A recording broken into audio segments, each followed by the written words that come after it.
One of the biggest challenges that a lot of aspiring communicators have, aspiring leaders have, is the ability to communicate effectively without being completely derailed by nervousness, anxiousness, a fear of speaking in public, or even a fear of being judged by others. It can be demoralizing, it can be debilitating, it can really derail what would otherwise be a great talk, a great speech, a great presentation.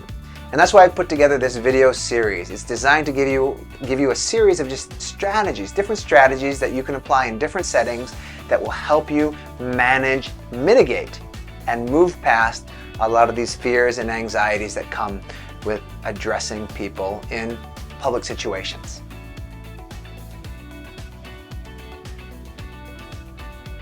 Simplify your presentation into a bulleted outline. This is a very simple yet powerful strategy that will take a lot of pressure off of you. Now, oftentimes what happens is an individual, when they're preparing for a talk or presentation, they write out what amounts to be a manuscript of what they want to share. This manuscript includes all the relevant data, all the important information, all the facts, the figures, the quotes that they want the audience to know, that they feel that is pertinent for the audience to know. And this is an essential step. I will say that this is an essential step because this will help you really kind of clarify your thoughts and put together all the necessary material that you need to get your point across. But where it starts to be a problem is where you begin, or where a lot of professionals begin, to try to memorize the vast majority of the content. And they start from the beginning and they try to go page by page by page by page, word by word by word, to try to memorize what they're going to get across to the other individual. And that puts a lot of pressure on them, and it's just a very difficult thing to do. And anytime a presentation goes off the rails, some people start asking questions, distractions or interruptions occur, and pulls an individual off whatever they memorize, it can completely derail what they're trying to get across. So a better approach is to, yes, create that initial manuscript of what it is that you want to get across to the other individual, and then practice it over time. And each time you practice it, work to shorten it, shorten it, shorten it, shorten it, shorten it to key points. And eventually what you want to end up with is essentially just a bunch of bulleted points that highlights the main talking points that you want to get across. And that becomes the foundation of your presentation. This simple strategy will help you overcome the fear of forgetting what you're going to say, and it's going to provide you a very simple yet powerful guideline or outline to follow that will give you the confidence to essentially speak off the cuff, to address questions. Very powerful technique. Model yourself after speakers who you admire. More specifically, whose techniques and communication style that you admire. This is a very powerful strategy to become a better communicator and to help overcome a lot of the fear and anxiety that comes with speaking in public. Because oftentimes that anxiety stems from the fact that we really don't know what is expected of us. We really don't know how to speak powerfully and effectively in front of others. But if we take a few moments, well, actually a little bit more than a few moments, we take some time to essentially study the people who we admire. They could be people that we find on YouTube. They could be people giving a TED Talk. They could be leaders within your own organization. They could be family members for all that it matters. But whoever it is, identify who they are and just kind of take a few moments to reflect on what is it about their communication style that you admire. Write it down, and then when you practice, do your best to incorporate those elements into your speaking style, to essentially emulate them. And that act of modeling your communication style off of people who you believe are extremely persuasive, extremely well-spoken, very good communicators, will reduce your anxiety and your nervousness, because you will feel confident that you'll be using a style and a technique that is convincing. It's proven because it convinced you.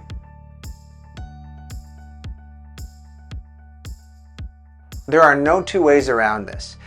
If you want to be an effective communicator who is not afraid of speaking in front of others, who has dramatically reduced and mitigated the effects of fear and anxiety and nervousness in their communication, it requires you to get the reps in, to train, to practice.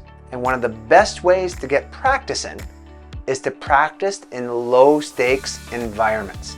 When I say low stakes environments, meaning environments where if you screw up, you can escape, maybe people will never see you again. Or situations where there is very little expected of you, and so you remove a lot of that pressure off of you. And over time, this accumulated training of putting yourself into different scenarios where you really have nothing at stake, whether it's a family gathering, a family event, a social event for your organization, a volunteer event, perhaps speaking at the school or speaking in a team meeting about just perhaps something more fun rather than a serious business issue. In these types of situations, if you volunteer to speak up and talk a little bit, it will essentially inoculate yourself against a lot of the fear and anxiety that creeps up when we haven't really done all this training.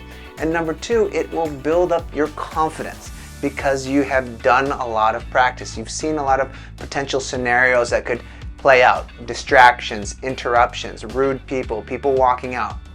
You've seen it, you've adjusted to it, and should it happen in a real life situation where there's a lot of things at stake for you, because you've seen it, you'll be much more likely to essentially roll with it. And so this becomes a very strategic way to overcome a lot of the fear and anxiety that comes with speaking through practicing in low stakes situations.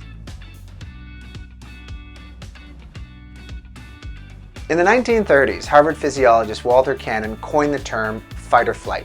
And it's a term that's used to describe what amounts to be the human stress response that kicks in times of danger.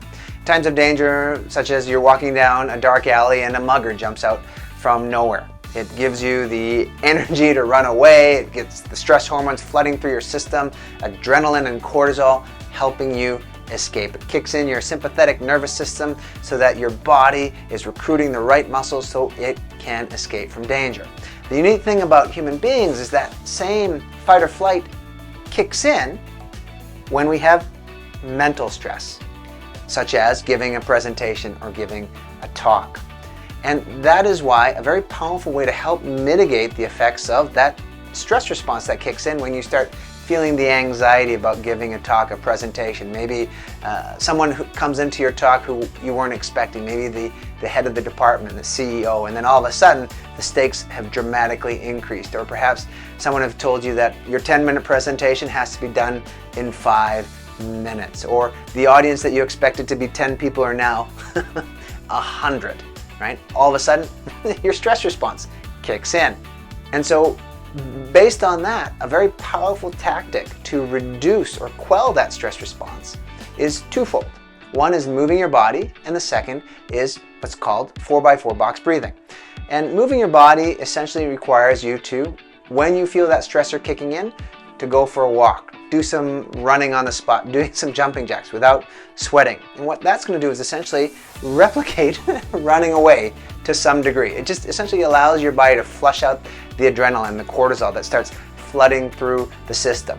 And the second component of it is the 4x4 box breathing. And what this does is that it engages what's called your parasympathetic nervous system, which is your rest and relaxation nervous system. It's the opposite of the sympathetic, which is designed to help you escape, to recruit the muscles, to essentially heighten your sense of alertness. The parasympathetic relaxes you. Right? And 4x4 box breathing done the following. Breathe in for 4 seconds, hold for 4 seconds.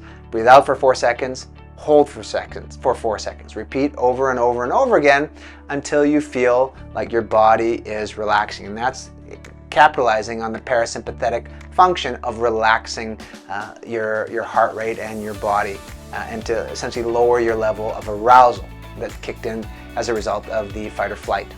And those are two simple strategies that you can use leading up to your talk or right before it when you feel that your nerves or your anxiety are skyrocketing.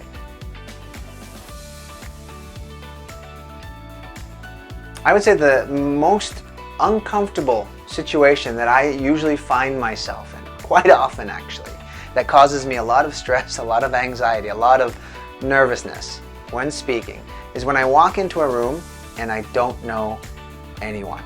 Now it's one thing if I'm giving a talk in front of people that I know, or at least I know a few people. Then it's a little bit more comfortable because then I know who to look at, who I can address, and there's a couple of smiling faces in there.